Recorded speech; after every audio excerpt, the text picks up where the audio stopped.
Nous savons que l'enfant avec un trouble du spectre de l'autisme peine à trouver des idées de jeu autonomes et s'ennuie rapidement.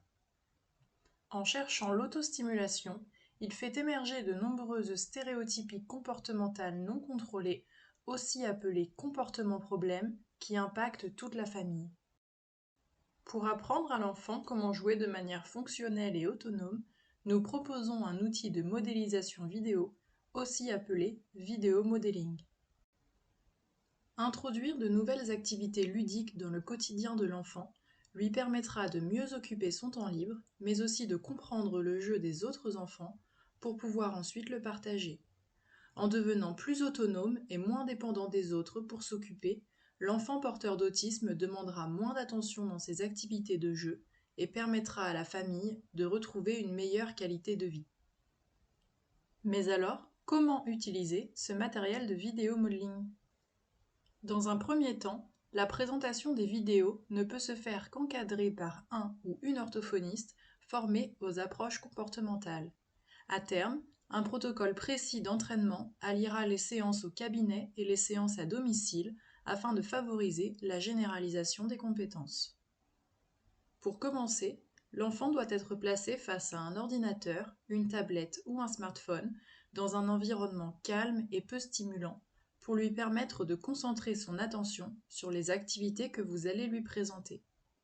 Notez que l'utilisation d'une tablette ou d'un smartphone facilitera l'accès aux vidéos puisque vous utiliserez les flashcodes présents au dos des cartes. L'utilisation d'un ordinateur reste néanmoins possible. Il vous faudra alors accéder à la chaîne YouTube Les cartes d'idées de jeu et préparer en amont les vidéos à présenter à l'enfant. Vous devrez également vous munir de la photo associée à chaque compétence cible pour pouvoir systématiquement la présenter à l'enfant avant de démarrer le visionnage vidéo. La suite de cette capsule vidéo vous explique comment utiliser le matériel en passant par une tablette ou un smartphone et comment utiliser les QR codes associés aux vidéos. Avant de commencer, identifiez des activités et des jeux appréciés de l'enfant. Vous vous en servirez pour le renforcer. Assurez-vous également que l'enfant connaît et maîtrise l'utilisation du contrat de jetons. Puis, identifiez l'activité et la compétence cible que vous souhaitez travailler. Elle peut être présente dans le développement de l'enfant mais non fonctionnelle, émergente ou alors totalement absente. Assurez-vous cependant que l'enfant est en capacité de la réaliser compte tenu de son développement. Vous disposez alors le matériel utilisé dans la vidéo devant l'enfant, mais pas à sa portée. Il doit pouvoir le voir sans y toucher. Muni de la carte de présentation, vous déposez la première photo sur l'emplacement prévu et la montrez à l'enfant. À l'aide de l'appareil photo de votre tablette, vous flashez ensuite le QR code associé à la photo. La vidéo démarre et vous la montrez à l'enfant. Une fois la vidéo terminée, vous donnez le matériel à l'enfant tel qu'il était présenté dans la vidéo. Pour savoir comment réagir face à l'attitude de l'enfant, référez-vous à cet arbre décisionnel.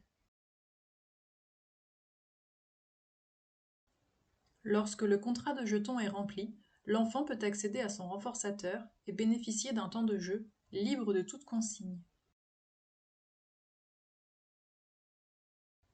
Comme toute guidance, la guidance vidéo vise à être progressivement diminuée jusqu'à être totalement supprimée.